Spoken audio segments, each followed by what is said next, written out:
Gérard Collomb. Madame Mina Hajri, conseillère d'arrondissement déléguée aux personnes âgées et aux anciens combattants. Le conseil d'arrondissement adjoint et conseiller. Mesdames et messieurs les officiels, mesdames et messieurs les représentants des associations d'anciens combattants, mesdames, messieurs,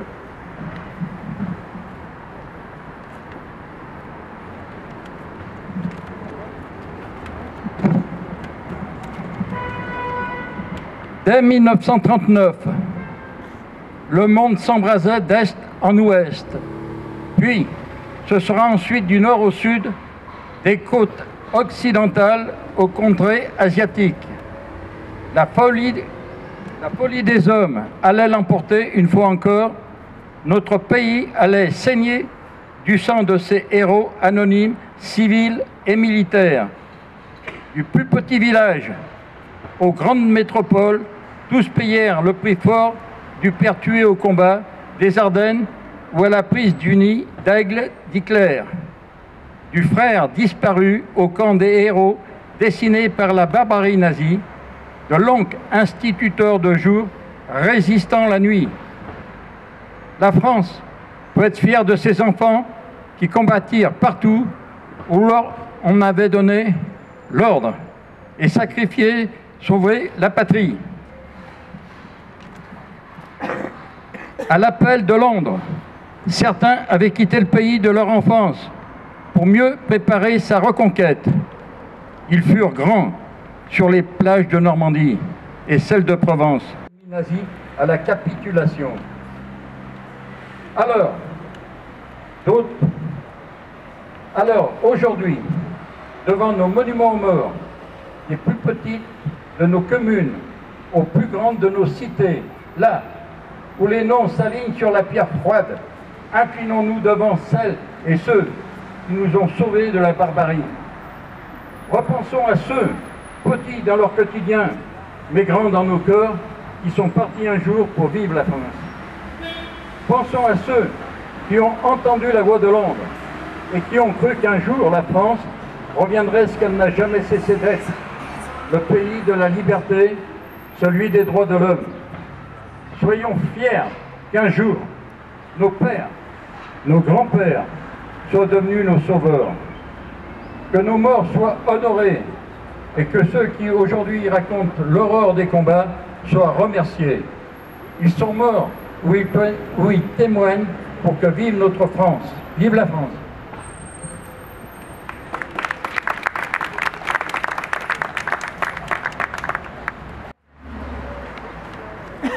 Sur vos livres d'or, glorifiant la mémoire de nos morts, pleurons toutes les ignorances de rage et de remords. Ils étaient ces enfants, et ceux de toutes les guerres, signant pour leur engagement au prix du sang, sous les yeux de leurs frères. N'entendez-vous pas l'appel de nos morts? Sous les airs d'une bien triste fanfare, chantés comme une messe solennelle, leur chant se mélange en un bien triste requiem au respect de l'étendard. Soldats tombés pendant toutes les guerres, nous ignorons le coût de votre souffrance. Victimes de votre temps, qui pour le sang versé à notre délivrance. Ils ont un même but, nos morts qui nous appellent, juste pour leur mémoire et un droit au souvenir éternel. Martyrs de tout le temps et de tout le régiment, en ce jour de souvenir, je vous rends cet hommage. Vous qui êtes tombés aussi sur des terres lointaines, sur des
Chacun sait ce qu'il veut, ce qu'il fait quand il passe.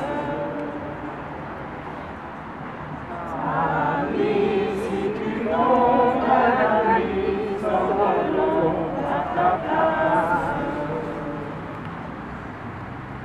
Demain, tu s'en dois, cherchera au soleil.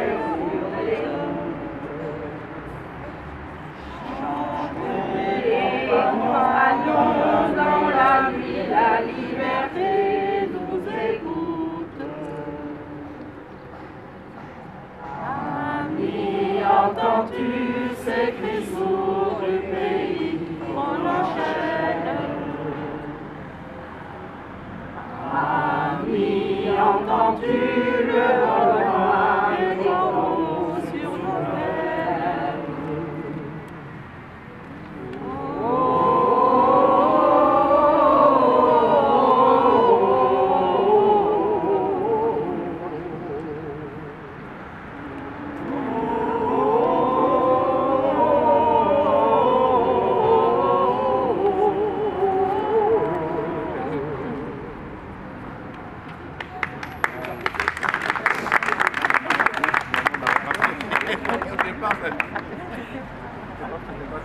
Allocution de M. Hubert Julien Laferrière, maire du 9e arrondissement d'Orléans. Monsieur le maire.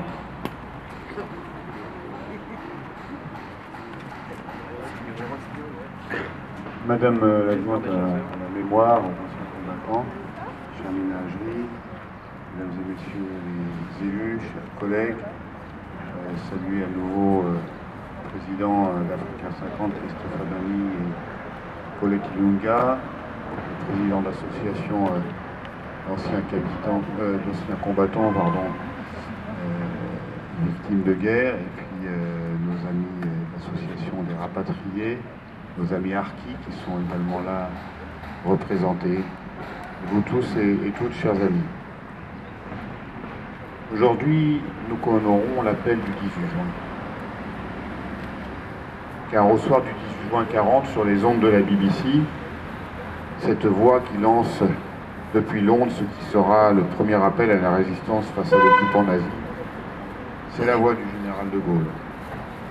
Il nous dit « Moi, général de Gaulle, j'invite les officiers et les soldats français qui se trouvent en territoire britannique ou qui viendraient à s'y trouver avec leurs armes ou sans leurs armes. J'invite les ingénieurs, les ouvriers spécialistes des industries d'armement qui se trouvent en territoire britannique ou qui viendraient à s'y trouver à se mettre fort avec moi.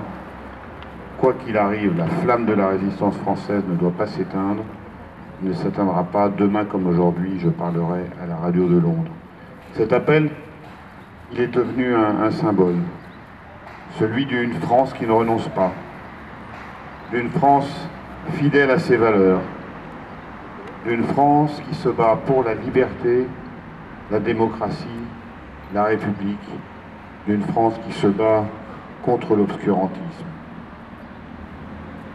La veille, le maréchal Pétain avait pris les rênes du gouvernement, avait appelé de son côté à cesser le combat.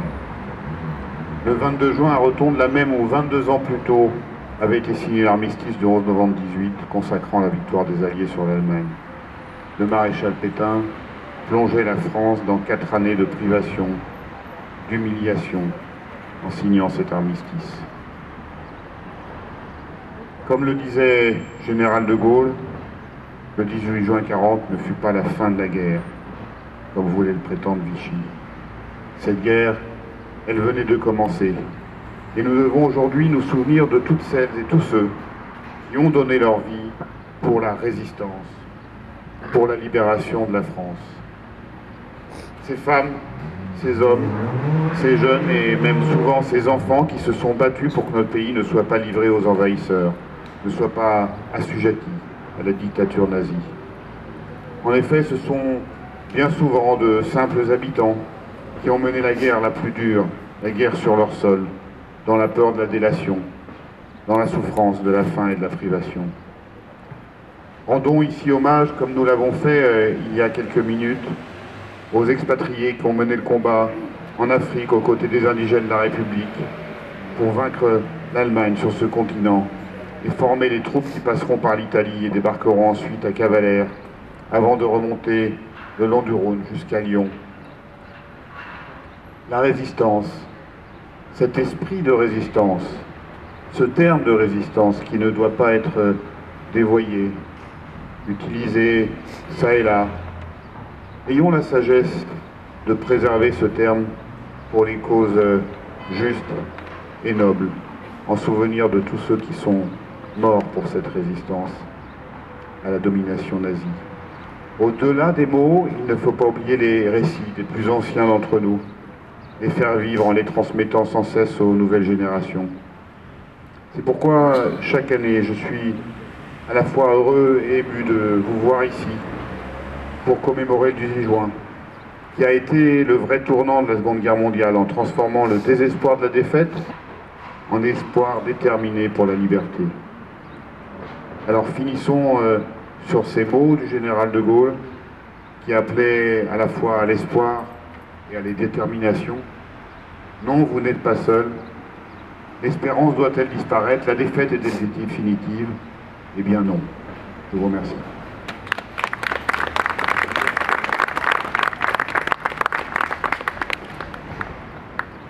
Nous allons procéder au dépôt de gerbes.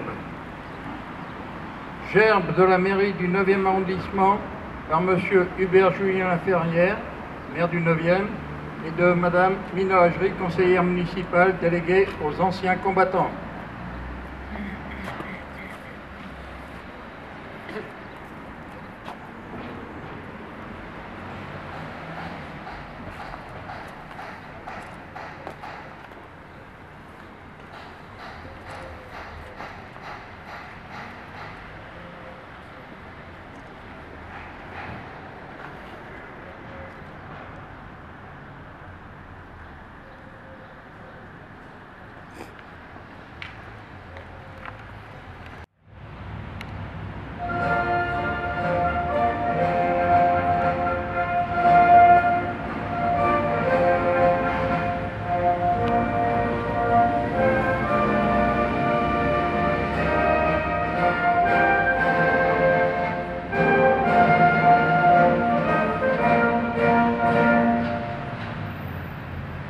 Les autorités vont saluer le porte-drapeau.